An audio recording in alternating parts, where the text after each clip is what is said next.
हा जो काही जी आर आपण काढलेला आहे त्याच्याने ओबीसी समाजावर कुठलाही परिणाम नाही। हा सरसकट जी आर नाही, हा पुराव्याचाच जी आर आहे। फक्त मराठवाड्यामध्ये इंग्रजांचं राज्य नव्हतं, मराठवाड्यामध्ये निजामाचं राज्य होतं।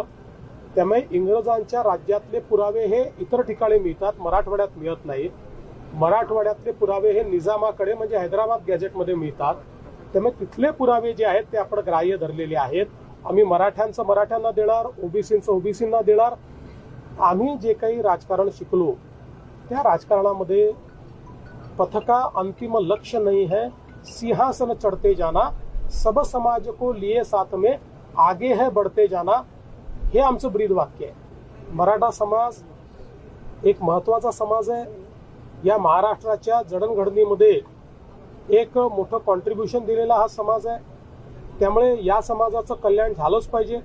पण त्यासोबत आपल्या ज्या 18 पगड जाती आहेत, ज्यांनी स्वराज्यामध्ये छत्रपती शिवाजी महाराजांचे मावळे म्हणून त्या ठिकाणी काम केलेलं आहे, त्यांनीही बलिदान दिलेलं आहे।